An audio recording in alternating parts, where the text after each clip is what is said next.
Hey there, Libra. Welcome to your weekly reading for the week of June 11th. This week, definitely check out astrojar.com for more awesome readers and astrologers. Let's see what's coming up for you this week. Looks good.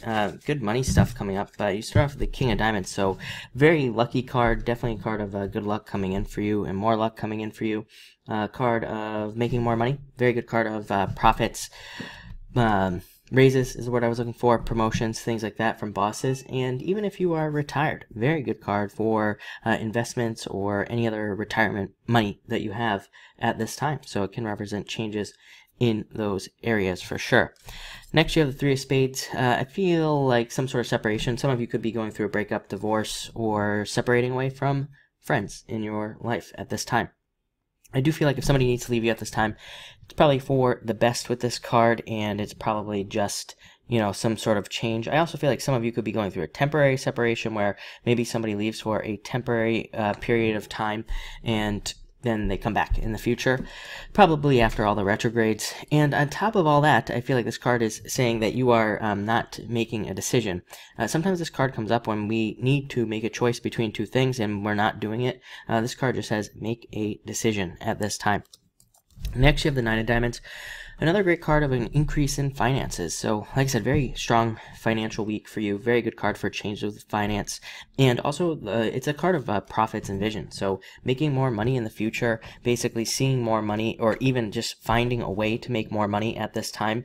So, that's a little bit confusing, but it does say that maybe you're not actually making the money like this week, but it's like you kind of get some sort of solution, or you get hired for a job and maybe you get paid in like 2 weeks, or, you know, something like that. So, it can represent the future and more money coming in the future as well. It's also a great card for spending money. So, I mean, really honestly, if you're spending money on anything, it is a good card for spending money. And it does say even that you could be spending money, but also you could be getting that money back very quickly. You know, maybe you have to pay a bill or something that ends up being a little bit expensive, but maybe you also get like a surprise check or something like that that comes in to help you out.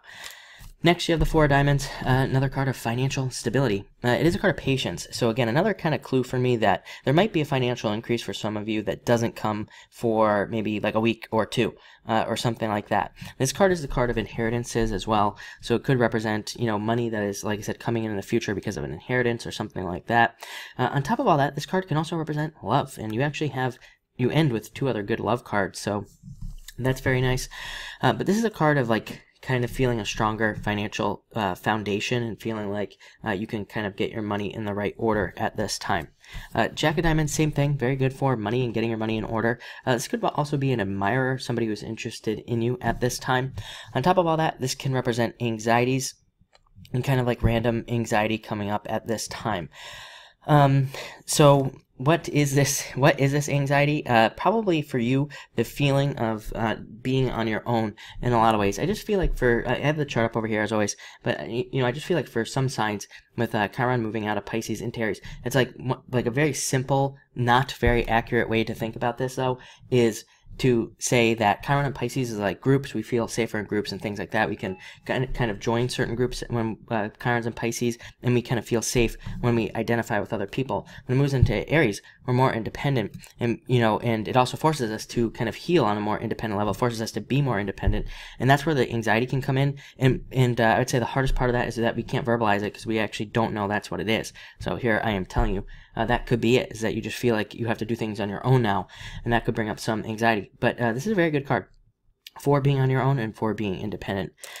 And finally, Ten of Hearts, definitely a card of dating. So it says get out there and try to meet people at this time. But it's also a card of fortune after difficulty, so experiencing better things coming in for you at this time. It's an amazing card for going to parties, by the way, socializing, doing anything social, and even on a more simple level, it can just represent good news coming in for you. Jack of Diamonds can also represent somebody giving you a little bit of good news this week. So looks like a really good week for you. So yeah, thanks for watching and enjoy your week.